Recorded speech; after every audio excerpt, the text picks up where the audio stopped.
Génesis, ayer y hoy, aprendiendo del pasado. Génesis, ayer y hoy. ¿Cómo le va? Buenos días.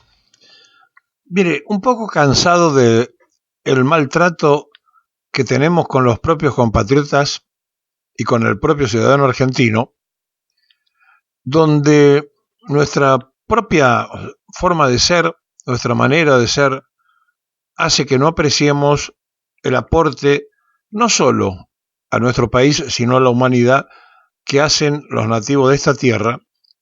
Se nos ocurrió elegir algunos para ilustrar un poco al oyente, para recordarle a otros que a lo mejor ya lo sabían, pero esencialmente para darnos cuenta que es un país de indudable jerarquía intelectual y de tremenda capacidad creativa.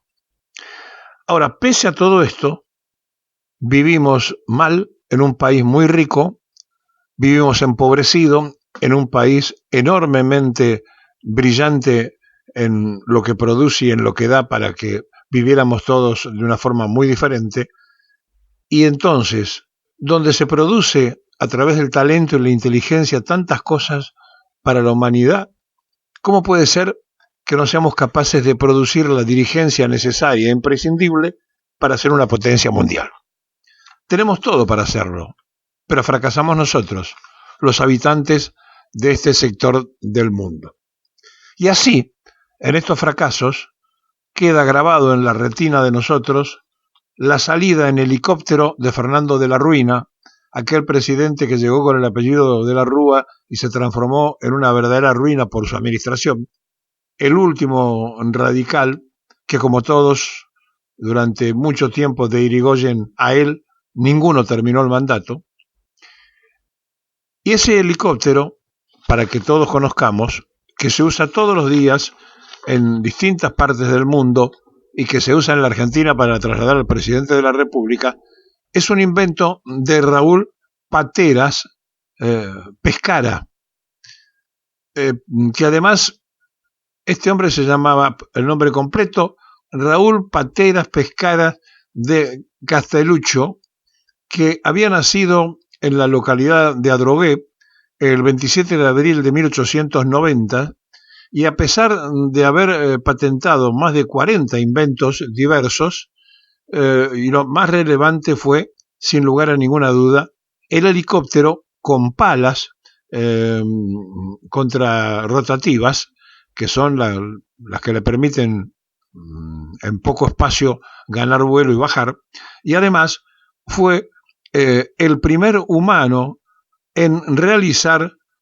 un despegue y aterrizaje vertical controlando su propia máquina.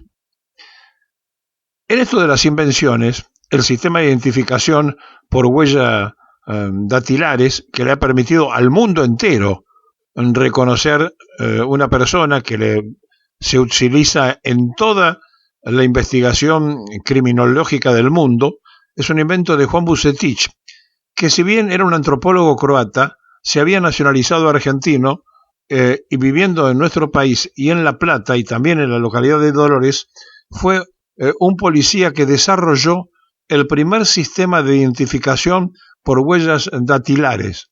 Esta metodología hoy en día se usa en todo el mundo para resolver crímenes y verificar identidades de personas. Ustedes dirán, ¿cuántas veces nos llevaron a ver dibujos animados? ¿Cuántas veces vimos a Walt Disney? Pero lo que no saben es que es un invento argentino. Los dibujos animados, el 9 de noviembre de 1917, se estrenó en la Argentina el primer largometraje de dibujos animados del mundo. La obra fue creada por un caricaturista y director, Quirno Cristiani, vecino de Bernal y director que le permitió construir el mundo del dibujo animado en largometraje.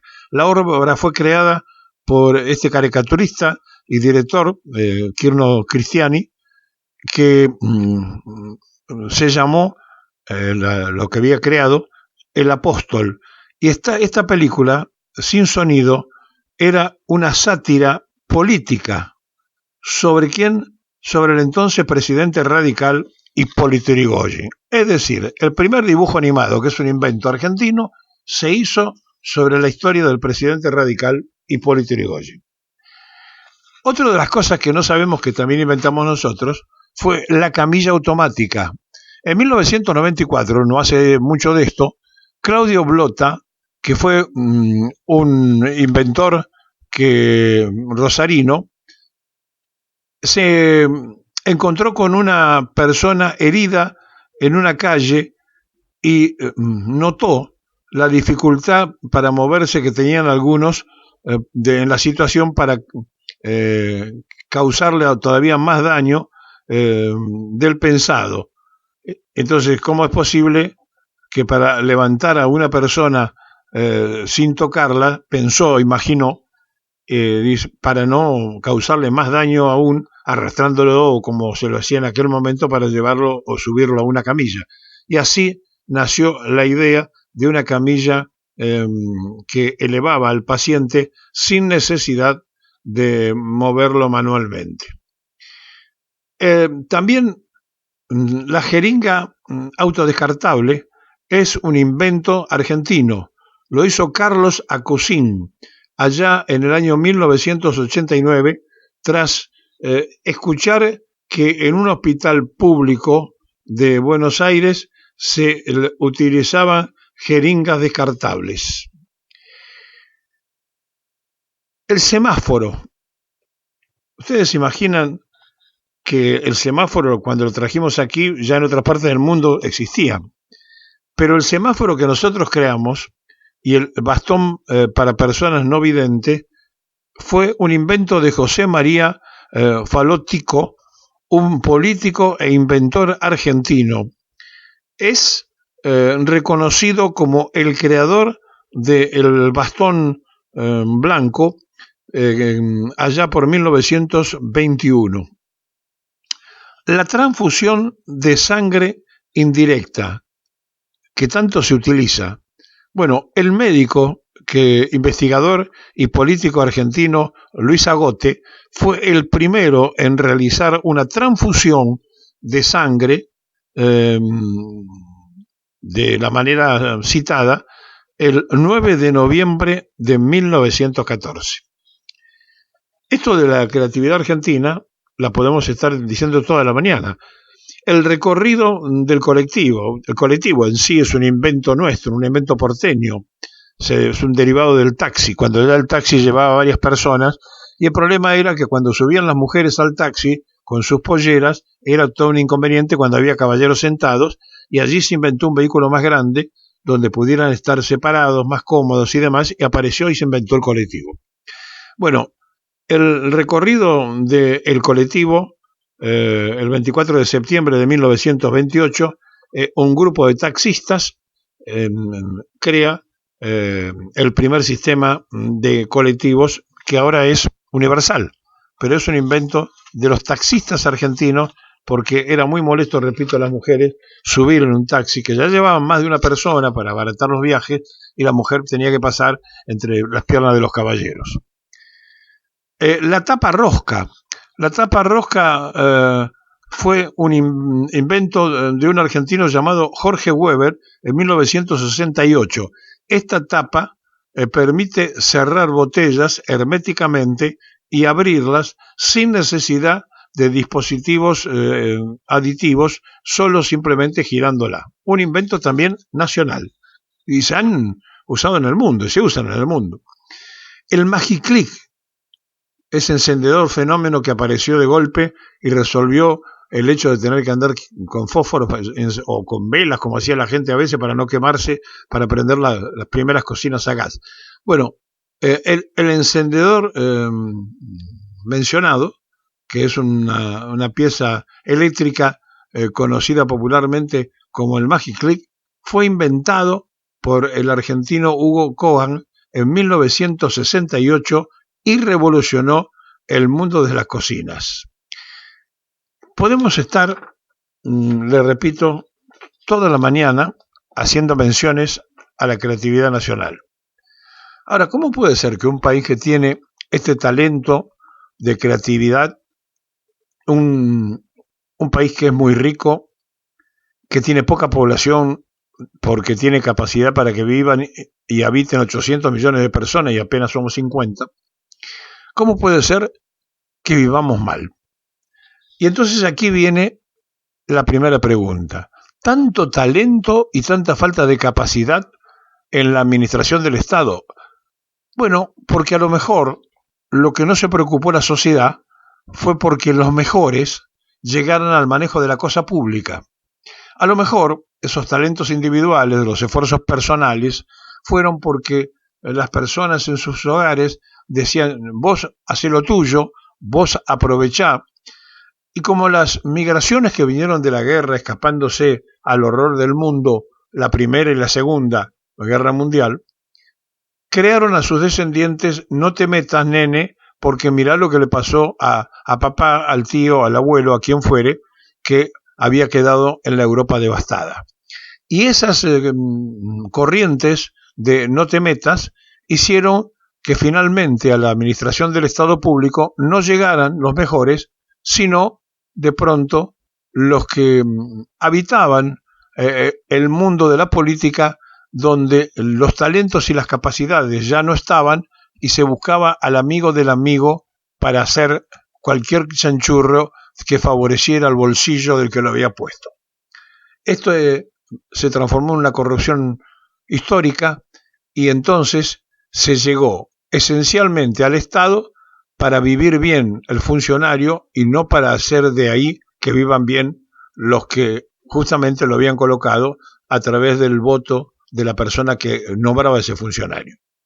Esto es una historia vieja, la conocen todos ustedes, los que lo están escuchando, pero en un país de tanto talento, de tanta inteligencia, de tanta capacidad individual, ¿cómo puede haber un tremendo fracaso colectivo? Y allí me acuerdo de una frase de un día con un americano que me dijo, uno de ustedes y uno de nosotros, primero ustedes, 10 de los nuestros y 10 de los suyos, primero nosotros. Pregunté por qué, me dijo, porque nosotros sabemos trabajar en equipo y ustedes no. Y me quedó tan grabado, porque es verdad, es cierto, nosotros tenemos un equipo campeón del mundo de fútbol, pero nos dedicamos a hablar del talento individual de Messi.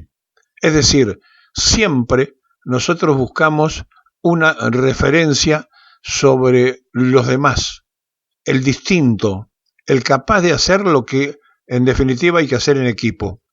Y eso pasa en la política, eso pasa en la administración, eso pasa en la sociedad, eso pasa en general en todos lados, donde teniendo un país de tremendas riquezas, poco habitado, donde todos tendríamos que vivir muy bien, no lo estamos pasando bien simplemente por un tremendo fracaso administrativo, lo que demuestra que no nos detuvimos nunca ni a pensar, ni a mirar lo que tenemos, ni a apreciar, ni a mirar lo que construyó en forma individual el conocimiento y la capacidad y el talento de los propios coterráneos. Los connacionales han hecho en el mundo un aporte sensacional de distintas maneras y de distintas magnitudes. Pero aquí no lo apreciamos, no lo valoramos y no lo ponemos en ninguna escala de premiación. Nosotros no tenemos la menor idea que cuando ponemos una huella dactilar, eso era un pensamiento de un croata, pero que estaba radicado en la Argentina y que se había nacionalizado. Ponemos el dedo, marcamos la huella dactilar y ahí quedó. Y esto es un hecho mundial. En el mundo se identifica una persona por ese invento del croata que se había hecho argentino. De eso tenemos ejemplos de los nativos nuestros que dan vuelta al mundo.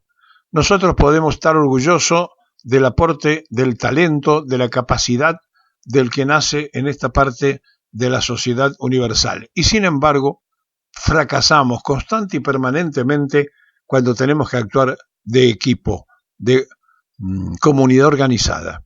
Por eso, como este debate está permanentemente abierto entre nosotros, tenemos que averiguar de qué se trata, por qué pasa esto, y nos vamos a dar cuenta de un montón de situaciones que hacen a que cada uno de nosotros privilegiemos el yo interior antes del nosotros colectivo.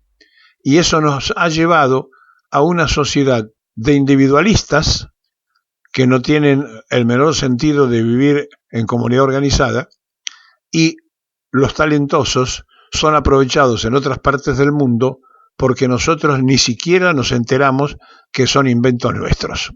Por eso, cuando todo lo que le estoy diciendo, simplemente para ilustrar, que no es nada más que 10 ejemplos, podríamos encontrar cientos de ejemplos de aportes al mundo y a la Argentina, estoy seguro, segurísimo, que le pregunto a la mayoría de los que están escuchando, y muchas de estas cosas ni siquiera sabían que era una creación argentina. Porque así somos, porque escondemos nuestras virtudes y estamos todo el día hablando de nuestros defectos. Pero hablamos de los defectos y no los corregimos.